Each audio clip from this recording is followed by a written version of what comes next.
السنة علماء السنة نار الرسالة يا رسول الله.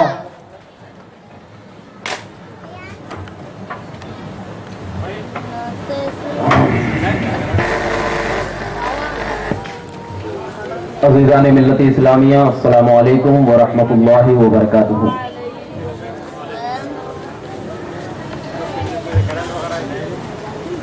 تمام لوگوں سے ادباً گزارش یہی ہے کہ جو لوگ ٹھہرے ہوئے ہیں اگر خالی کرسی پہ آ کے بیٹھ جائیں تو بہت اچھا ہوگا، کیونکہ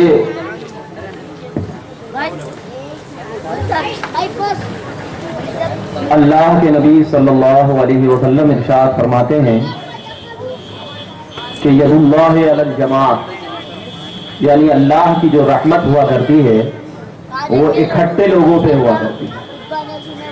تو یہ نبی کی محفل ہے، تو اگر نبی کی محفل میں بیٹھیں گے تو انشاءاللہ اللہ تبارک و تعالیٰ کی رحمت بھی آپ پر ضرور سایہ فگن ہوگی. اور جب اس رحمت کے صدقے میں آپ بیٹھ کر میلاد النبی کا جلسہ سنیں گے تو ایک رحمت خدا بندی اور ایک عظمت مصطفیٰ جب دونوں میں مل جاتی ہے تو دونوں جب ایک ساتھ ملتی ہے تو 11,000 کا بالکل ایک دم پاور والا کرنٹ جب کسی سنی کے دل و دماغ میں پہنچتا ہے تو وہ سنی صرف 424 میں نہیں بلکہ 11,000 سے ڈائریکٹ ٹرانسفارمر سے جب اس کے سینوں میں عظمت مصطفیٰ کی چراغ جلتے ہوئے وہ سنی جس گلیوں سے گزرتا ہے تو کہتا ہے نہیں ہٹ جا، یہ کوئی اور نہیں بلکہ عظمت مصطفیٰ اور رحمت خداوندی کا چراغ لیے جا رہا ہے. اس لیے آپ بیٹھیں گے اور بیٹھنے کے ساتھ ساتھ جب آپ کے ذہن و دماغ میں نبی کا عشق اور خدا کی وحدانیت جب ایک ساتھ جمع ہو جائے گی تو انشاءاللہ سنانے میں بھی مزہ آئے گا اور سننے میں بھی مزہ آئے گا. اور دوسری چیز یہ جو بچے ہیں ذرا آپ لوگ اٹھنا اور بیٹھنا بند کر دیں، یا تو آپ سیدھا اٹھ کے چلے جائیں یا ایک دم بالکل بیٹھ جائیں. بیچ میں اٹھنا اور بیٹھنا اچھا نہیں ہے، ٹھیک ہے؟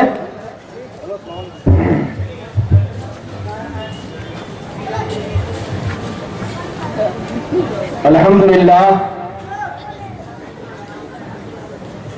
الحمدللہ الذی ابدع الافلاک والارضین والصلاة والسلام علی من کان نبی وآدم بین الماء والطین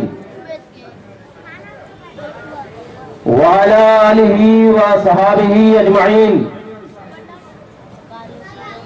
اما بعد، قال اللہ تبارک و تعالی فی القرآن المجید والفرقان الحمید اعوذ باللہ من الشیطان الرجیم بسم اللہ الرحمن الرحیم وما ارسلناک الا رحمتا للعالمین. صدق اللہ مولانا العظیم وبلغنا رسولہ النبی الامین المتین الکریم ونحن علی ذلک لمن الشاہدین والشاکرین والحمد للہ رب العالمین. سبحانک لا علم لنا الا ما علمتنا انک انت العزیز الحکیم. آئیے سب سے پہلے ہمارا آپ دونوں عالم کے مالک و مختار سید الابرار ہم شفیع روز شمار دونوں عالم کے آقا مالک و مولا غیب داں نبی ہم سب کے داتا حضرت محمد مصطفیٰ صلی اللہ علیہ وسلم کی بارگاہ بے کس پناہ میں ہدیہ درود نچھاور کریں اور بآواز بلند پڑھیں اللہم صلی علی سیدنا و شفیعنا حبیبنا مولانا محمد مبارک وسلم. صلاۃ و سلاما علیک یا رسول اللہ، صلاۃ و سلاما علیک یا حبیب اللہ صلی اللہ تعالی علیہ وسلم. اعلی حضرت مجدد دین و ملت الشاہ احمد رضا خان فاضل بریلوی علیہ الرحمت والرضوان ہم سنیوں پر احسان کرتے ہوئے ایک شعر میں پورے میلاد النبی کا عقیدہ بتا رہے ہیں.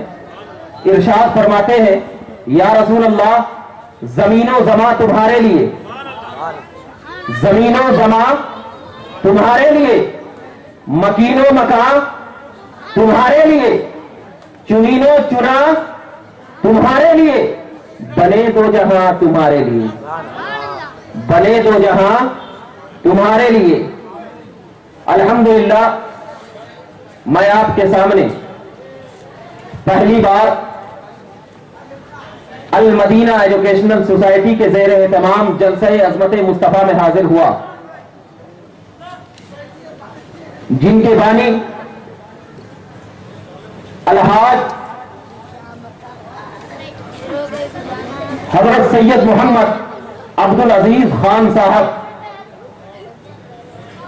کا میں بہت شکر گزار ہوں، اور ان کے جو ارکان ہیں، اراکین ہیں، ان کا بھی میں تہہ دل سے شکریہ ادا کرتا ہوں کہ انہوں نے ایسے جلسے میں بلایا جو جلسہ کے عظمت مصطفیٰ کے نام سے ہو، اور عظمت سے ہی ظاہر ہوتا ہے کہ تعظیم کس کے اندر ہے۔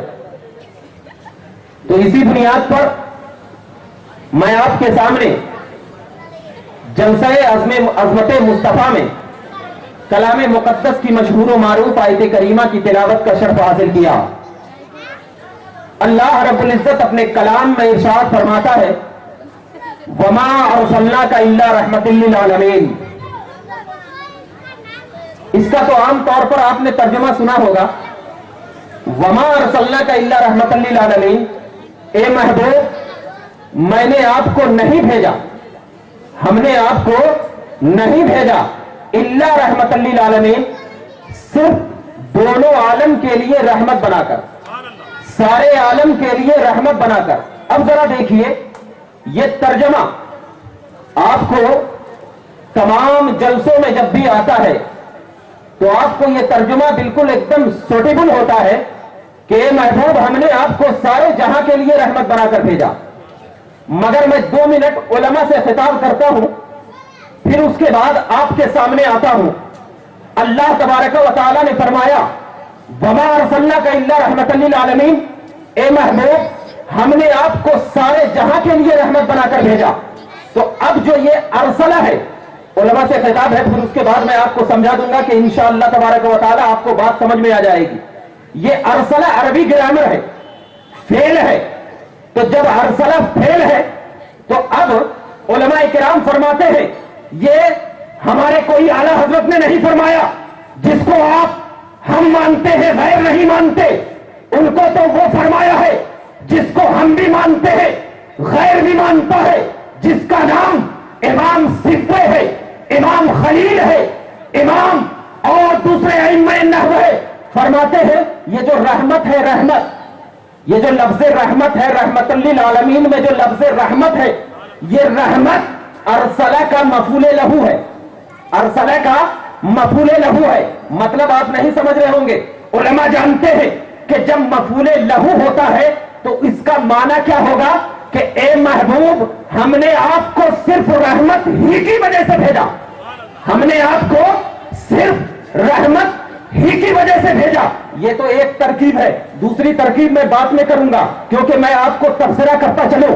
اب جب میں رحمت کو ارسلہ کا مفعول بولتا ہوں تو اس کا معنی تمام نحو کی کتابوں میں لے لو، چاہے کھلے مدرسے میں لو چاہے بند مدرسے میں لو، تمام کتابوں میں یہ بات موجود ہوگی، اس کا معنی یہی ہوگا اے محبوب ہم نے آپ کو رحمت ہی کی وجہ سے بھیجا۔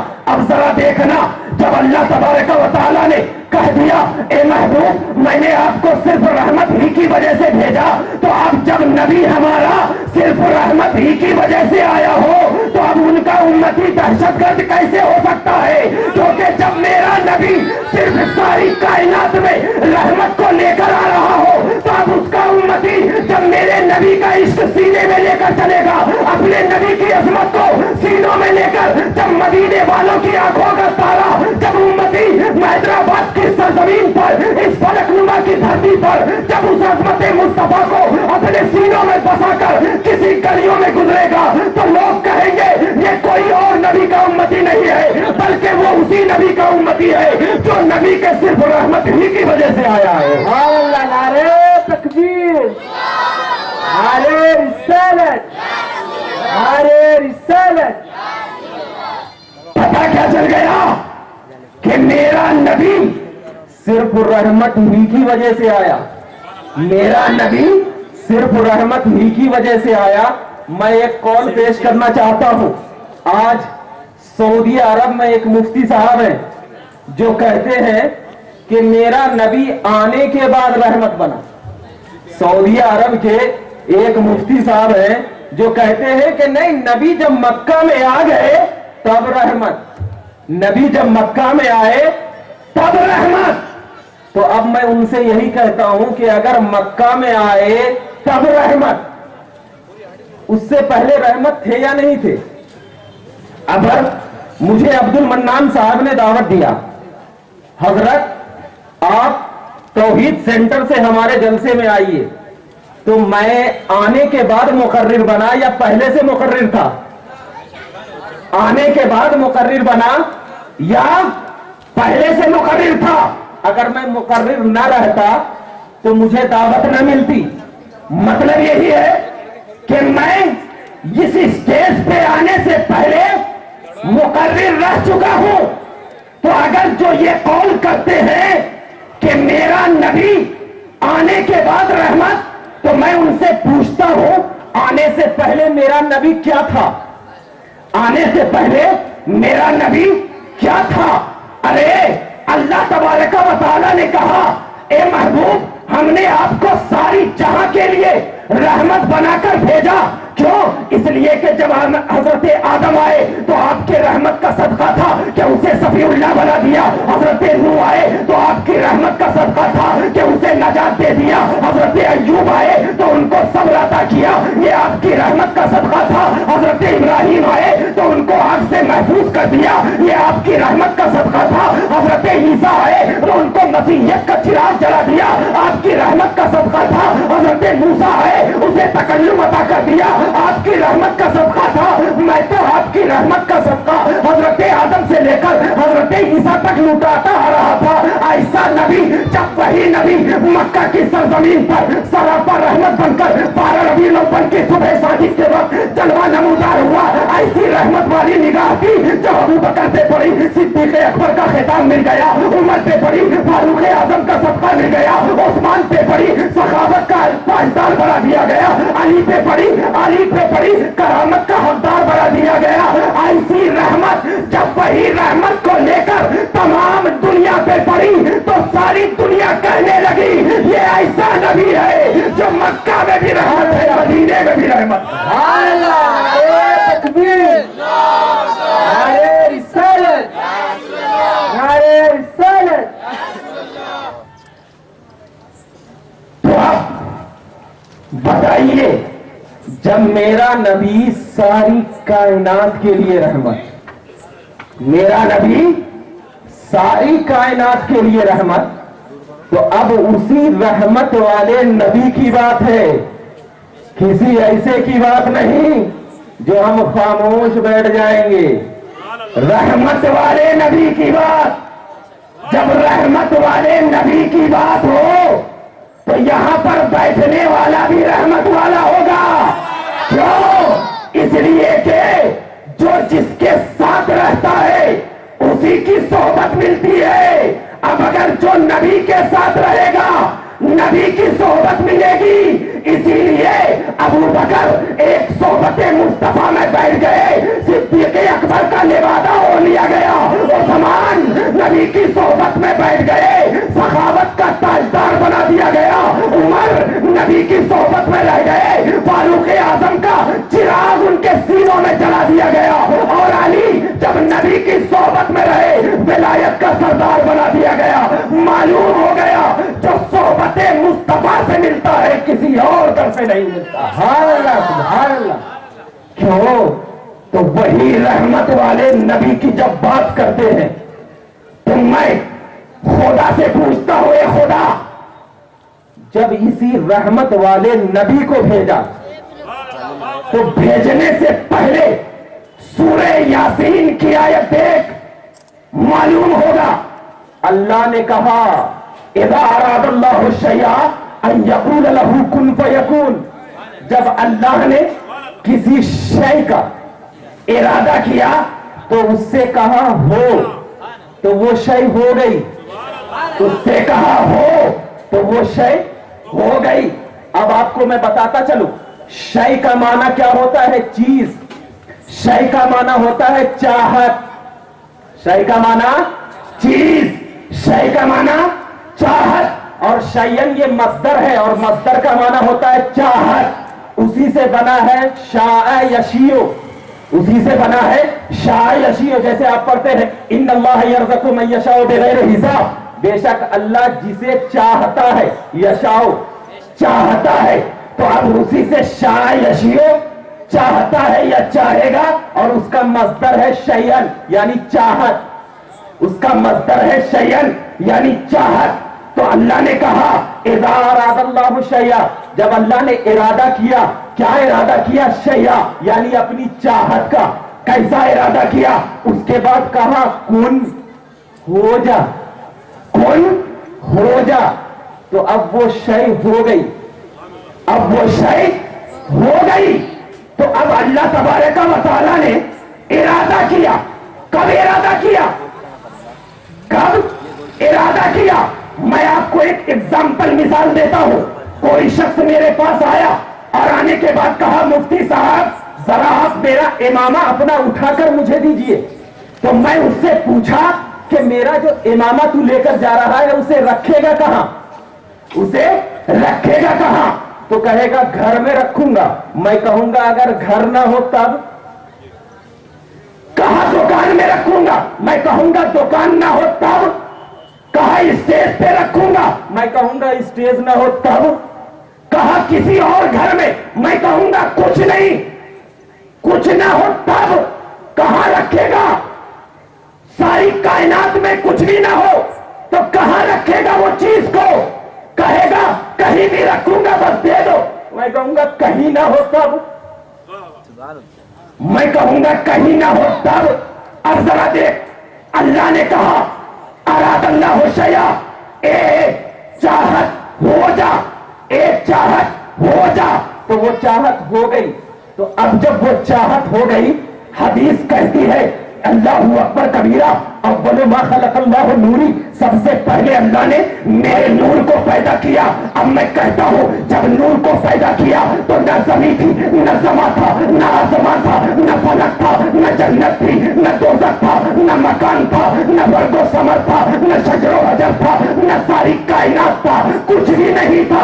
تو میں پوچھتا ہوں اے خدا، جب تو نے نور محمدی کو پیدا کیا تو اس نور محمدی کو رکھا کہاں؟ جب کچھ بھی نہیں تھا، آسمان نہیں تھی، مکان نہیں تھا، زمان نہیں تھا، ساری کائنات میں کچھ بھی نہیں تھا، تو اس نور محمدی کو رکھا کہاں؟ کہاں کس جگہ رکھا؟ تو اللہ تبارک و تعالیٰ کہے گا اس نور محمدی کو میں نے اپنے قرب خاص میں رکھا، میں نے قرب خاص میں رکھا۔ اب جب قرب خاص میں رکھا تو اس قرب خاص میں رکھ کر کے کیا کیا؟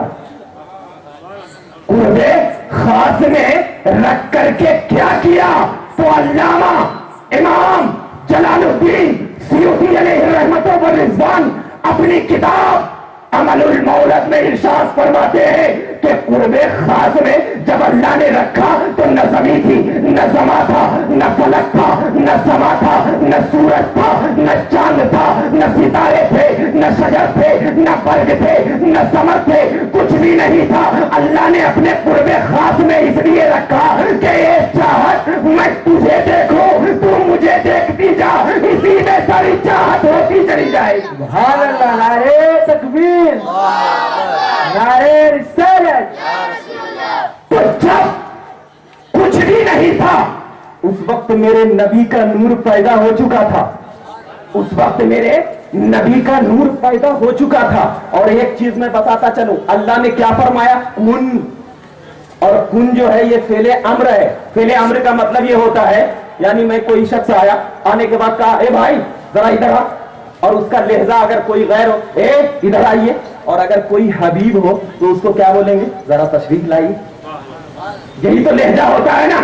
اب جب لہجہ یہ ہوگا، اللہ نے کہا کن، اللہ نے کہا کن، تو صوفیہ کرام اس کا معنی کیا نکالتے ہیں؟